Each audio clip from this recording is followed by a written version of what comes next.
Boa noite, sou Lívia Montenari, da Associação Espírita Célia Xavier. O tema de hoje é retribuir o mal com o bem. E vamos fazer algumas considerações a respeito. Esse tema está contido no capítulo 12 do Evangelho segundo o Espiritismo, cujo título é Amai os vossos inimigos, e no Evangelho de Mateus, capítulo 5, versículos 43 a 47. Nesse capítulo, Jesus nos faz um convite muito especial. Amai os vossos inimigos, fazei o bem aos que vos odeiam e orai pelos que vos perseguem e caluniam. Isso é retribuir o mal com o bem. Fazer o bem a quem também nos proporciona o bem, a quem amamos, a quem temos afinidade, é muito tranquilo e bastante prazeroso. Na verdade, isso também fazem os que ainda estão ligados ao caminho do mal, porque eles também têm amigos e amores. Então, qual mérito haverá nisso? A pergunta 630 de O Livro dos Espíritos: como se pode distinguir o bem do mal? A resposta do Espírito da Verdade: o bem é tudo que é conforme a lei de Deus. O mal, tudo o que lhe é contrário. Assim, fazer o bem é proceder de acordo com a lei de Deus. Fazer o mal é infringi-la.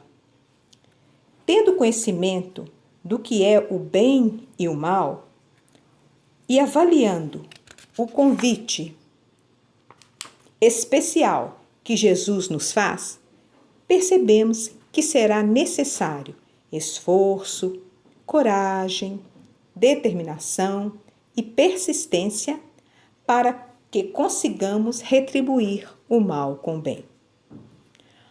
Voltando no Livro dos Espíritos, na pergunta 886, qual o verdadeiro sentido da palavra caridade como a entendia Jesus? A resposta: benevolência para com todos, indulgência para as imperfeições dos outros, perdão das ofensas. Assim sendo, o convite de Jesus é para sermos mais pacientes, mais tolerantes com os erros alheios, pacientes com as más tendências dos outros, termos compaixão com as atitudes equivocadas daqueles que nos perseguem ou nos caluniam. O amor ao próximo constitui o princípio da caridade e amar os inimigos é a mais sublime aplicação desse princípio. Não é fácil, mas não é impossível. Sabemos bem, e Jesus também,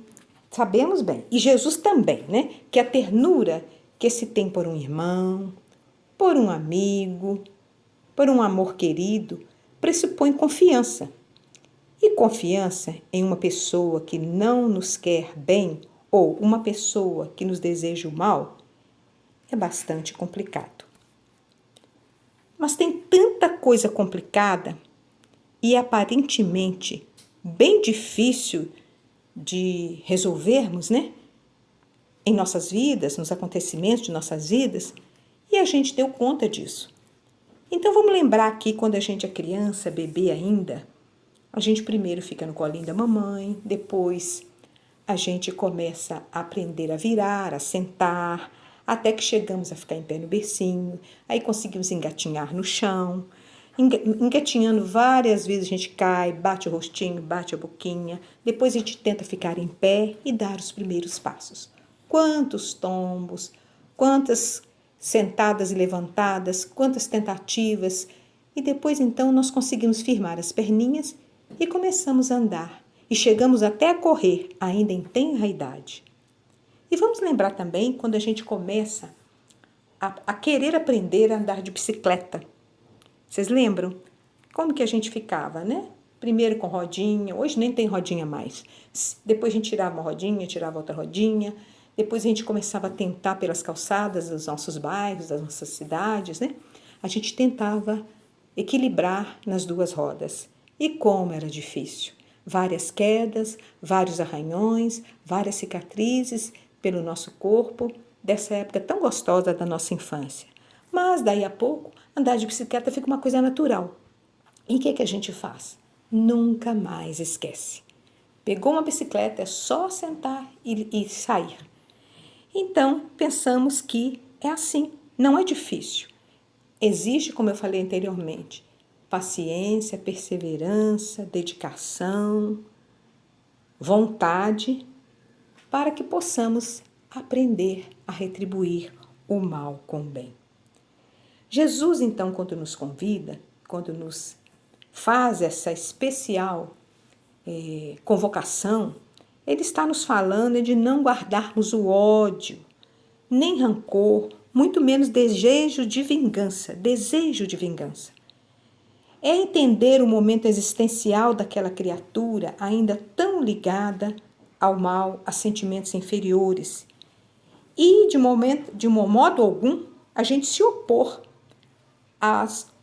por obstáculos, né? Se surgir a oportunidade de uma reconciliação com eles. É isso que Jesus quer da gente. É que a gente consiga não desejar o mal àquelas pessoas que nos magoaram. Ao contrário, desejar-lhes o bem. Se a gente falar isso com uma pessoa incrédula, uma pessoa descrente, ela vai ver que isso aí é um contrassenso. Não pode, a pessoa me fez o mal, como é que eu vou retribuir com o bem? Mas para nós, que conhecemos a doutrina espírita, a lei da reencarnação, o olhar deve ser bem diferente. Com esse novo olhar que a doutrina nos proporciona, nós então devemos compreender a necessidade de amenizar as nossas agressividades, abrindo as portas para o bem, que podemos fazer diante da maldade humana.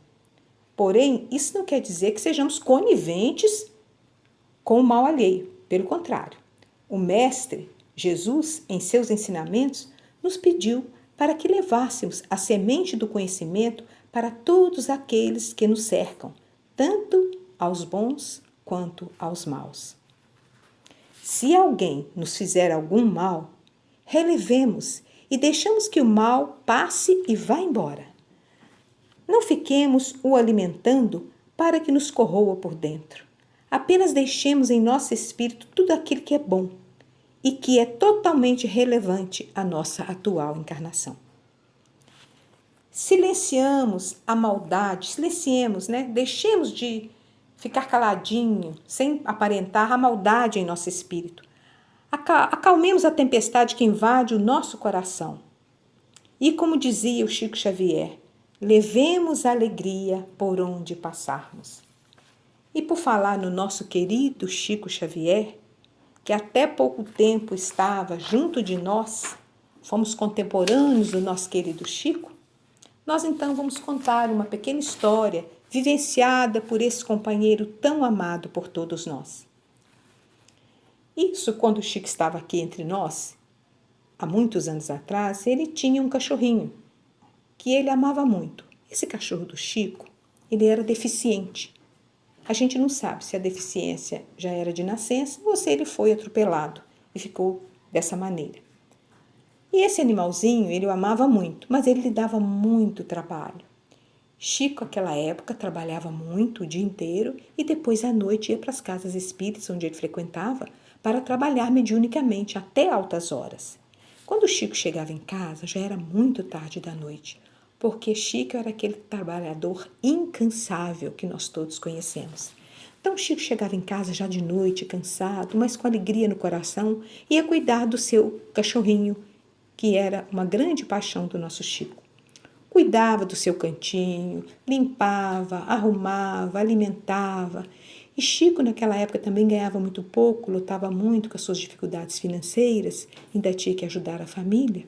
Chico, então, todo mês tinha que comprar um cobertorzinho, porque o cobertorzinho do cachorro, da caminha dele, durava apenas um mês. Então, ele tinha despesas, muitas despesas com o cachorrinho também, além do trabalho. Mas isso Chico fazia com amor e por amor. Chico, então, bela noite, chega em casa e percebe que o animalzinho não estava bem. Quando ele se aproxima, ele percebeu que seu cachorrinho estava morrendo. Então, Chico sentiu que naquele momento que ele chegou, parecia que o cachorrinho estava apenas esperando ele entrar na casa. Olhou demoradamente, o cachorrinho, olhou demoradamente para o Chico, com um olhar muito terno, fez um gesto com a cauda e morreu. No dia seguinte, Chico enterrou no fundo do quintal, não sem antes derramar muitas lágrimas pela partida do seu companheirinho, do seu querido cachorrinho. Passaram-se alguns meses. Uma das irmãs de Chico, conversando com ele, disse assim: Chico, você ainda lembra do seu cachorrinho aleijado? O Chico falou assim: uai, como não? Era meu companheiro, meu querido, aquele cachorrinho. Sinto muita falta dele. A irmã disse: olha, Chico, eu vou lhe contar uma coisa, viu, que você não sabe. Ele não morreu naturalmente. Não, viu? Foi dona fulana, a sua vizinha, que ficava com muita pena de ver você chegar tão tarde das atividades na casa espírita e do trabalho, que uma coisa era seguida da outra. Ele saía do trabalho e ia para a casa espírita trabalhar mediunicamente. Então, eu ficava com pena, ela disse para mim que ficava com muita pena de você. O que ela fez? Ela deu veneno para ele, para aliviar a sua peleja com ele. Chico então falou: não é verdade. Meu Deus, isso não é possível. Não é possível uma coisa dessas? Aí a irmã de Chico falou: é verdade sim, Chico. Mas o nosso querido Chico ficou muito chocado, mas não sentiu raiva da senhora, porque naquele coração não havia lugar para raiva. Para isso, Chico era puro amor. Mas uma tristeza muito grande invadiu-lhe a alma e uma sombra começou a envolver-lhe o coração. Ele ficava triste, pensativo, lembrava do cachorrinho. Ah, não era para ele ter ido assim, naquela tristeza, não com raiva. Até que um belo dia, o espírito Emmanuel aparece e diz assim: Chico, essa mágoa que você asila no seu coração está atrapalhando o trabalho dos bons espíritos. Você precisa se livrar dessa mágoa. Não consigo, Emmanuel. Como que eu vou esquecer? Disse o Chico.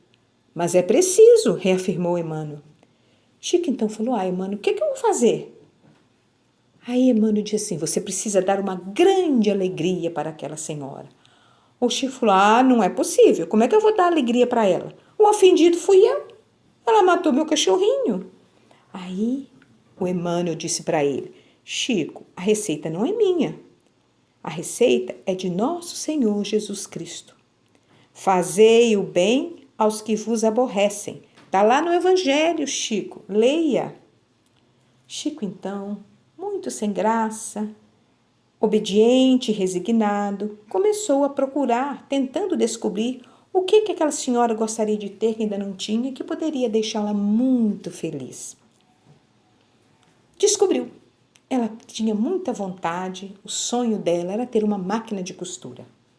Chico, então, apesar das suas enormes dificuldades financeiras, comprou-lhe uma máquina de costura para pagar em diversas prestações. Mandou entregar e se sentiu, então, ele sentiu então que tinha cumprido a solicitação do Senhor Jesus.